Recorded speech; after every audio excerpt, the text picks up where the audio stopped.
नमस्कार मु संतोष कुमार साहू आपण मानु खंडपड़ा खबर स्वागत जनाऊँ। बर्तमान मु खंडपड़ा ब्लॉक अधीन लक्ष्मी प्रसाद ग्राम निकट अच्छे जो गत काली राति किछि जंगली हाथी आसी चाष बिल नष्ट करिया आरंभ कर फसल खाई जार भिडियो आपण मैंने देखुते। बर्तमान गाँव बहु लोक यही धान कियारी आसी अच्छा भयभीत अवस्था गत काली राति ठारू कहीं शोई ना जेहेतु फास्ट टाइम ये लक्ष्मी प्रसाद ग्राम को किसी जंगली हाथी आसी तेणु समस्ते भयर अच्छा जार दृश्य आपण मैंने देखुं देखु ये 7 माण बिलर जड़े भाई फसल आमदानी कर रखी किंतु गत काली हाथी आसी सबू खाई जाफल चाषी भाई जनक हताश अच्छा एवं गाँव किसी भाई माने दुख प्रकाश करी आसी घटना देखुंट एवं दुख अनुभव कर जार चित्र आपण मैंने देखते वीडियो मध्यम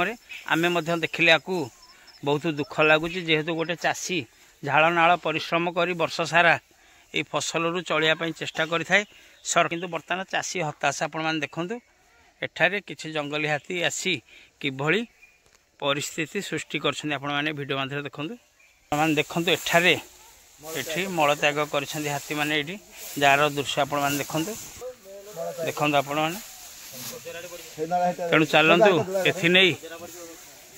ए स्थानीय बासिंदा प्रतिक्रिया नवा। आज्ञा आप नाटा अर्जुन दलभेरा कौन कहे बर्तमान गत काली हाथी जो आप सब चाष बिल नष्ट धान फान खाई नष्ट कर राति सारा आम शोनु के छोट ठू बड़ पर्यंत आम जिते चिंता कलु कौन करूँ कौन ना राति तो किसी सहसर उपाय आम कि पाइलुनु अंधार भी गाँटा पूरा अंधार रही लाइन ना तेणुक देखिलु जे आम धान नष्ट हो जाइए से जार भी जो लोग आम जो नष्ट हो जाइए आम से नष्ट जिनस को देखिक आम बहुत दुखित हो रही आम कहलु गवर्नमेंट कौन साहाय्य मिलता आम उपकृत हूँ आ भविष्य में आम गाँव जो क्षतिपूर्ण हम आम किए दब ना आज्ञा यही कथा जो आम देखिलु आम सब भयभीत हो रहीगलु आ जदि आमर प्रशासन किसी एथर आमर दायित्व नब आम केमी बचबू आउ छोट पिलापिली धरिकी आम बची पार्बून बहुत दिन ये गाँव में पड़ी रहीचु आम बापा जेपा अमलू समस्ते आम शुणी आसीलु किंतु आज प्रत्यक्ष आखिरी जे देखिलु आम ये कहूँ वन विभाग तरफ आम किसी साहाय्य पाइबू आम भयभीत बर्तमान आम देहर जाऊनी आम गाँ चाल धरिकी अच्छु गाँ बाड़ी भी आम धान चाउल सब बाड़ी नहीं थोचु युवा नष्ट करा सत्वे जब फसल नष्ट हो गला आम उपरको जब आटाक करेंगे से वन जंतु आम तो सब बंची पार्बूनु आम सब जीवन चलीज समस्त किंतु एपाई जदि आम सरकार किसी पदक्षेप नियंते आम जीवन रू सुरक्षित हो रही पारिबु आम बहुत आशा करें आउ जड़े चाषी भाई प्रतिक्रिया ना। आज्ञा आप नाटा विनोद बराड़ कौन कहे आपंकर जो फसल नष्ट होती मैंने जमी धान काटिक आनिक बाहर थी सब नष्ट कर खाई नष्ट कर काली राति देखिलु ये जिन आमको सी तड़ा घड़ा करके घर कांथू गले घर कांथू करके आम भय जाकि घर भर पशिलु केतोटी खंडे हाथी आसते आज्ञा 5 खंड 5टा हाथी आसी सब धान धान किसी रखना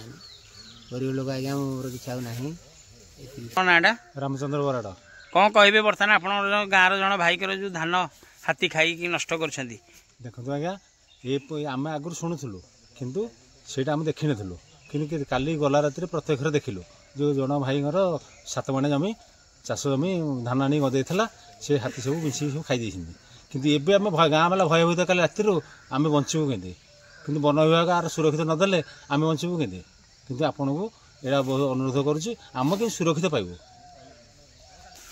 बर्तमान आउ जड़े सचेतन नागरिक आमर ये स्थानीय अंचल प्रतिक्रिया ना। भाई आप नाटा विनोद कुमार दले कौन कहे बर्तमान ये लक्ष्मी प्रसाद ग्राम लक्ष्मी प्रसाद ग्राम बहुत आगु आम शुणी आसलु हाथी आसुँच आम देखी नु आखिरी बर्तमान काली राति आसी जो भाया नष्ट कले आम गाँ भितर को पशुले जेहेतु धान खाई सारी धान गाँ भितर पशिया भितर कुकुर भुकिया जोगुरु आम गाँ लोक सचेतन हो उठला बेलू धान बर्तमान नष्ट कर बर्तमान कौन केमती बचबू गाँ जाक कलबलिया हो बर्तमान भयभीत हो कौन करूँ गाँ बर्तमान बसी एकजुट कर गवर्नमेंट जदि आमको ये साहाय्य करता आम बेसी उपकृत हूँ बर्तमान आम चाहूँ फरेस्ट डिपार्टमेंट आसी आमको सुरक्षित ଦିଆଯାଉ।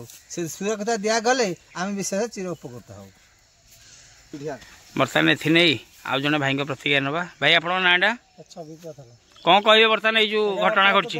ଏମିତି ହାତୀ ଆସିକି ରାତି ସାରା ଖାଇକି ଆଉ କୁକୁର ଭୋକିଆରେ ଗାଁ ଲୋକ ଉଠିଲେ ସମସ୍ତେ ଉଠିକି ରାତି ସାରା ଆଉ କେହି ଶୋଇନାହାନ୍ତି।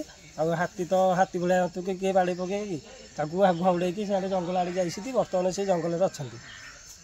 ଆଉ ଟିକେ ସମାଧାନ ଟିକେ କଲେ ଆଉ ସରକାର ତରଫରୁ ଟିକେ ଭଲ ହୁଅନ୍ତା।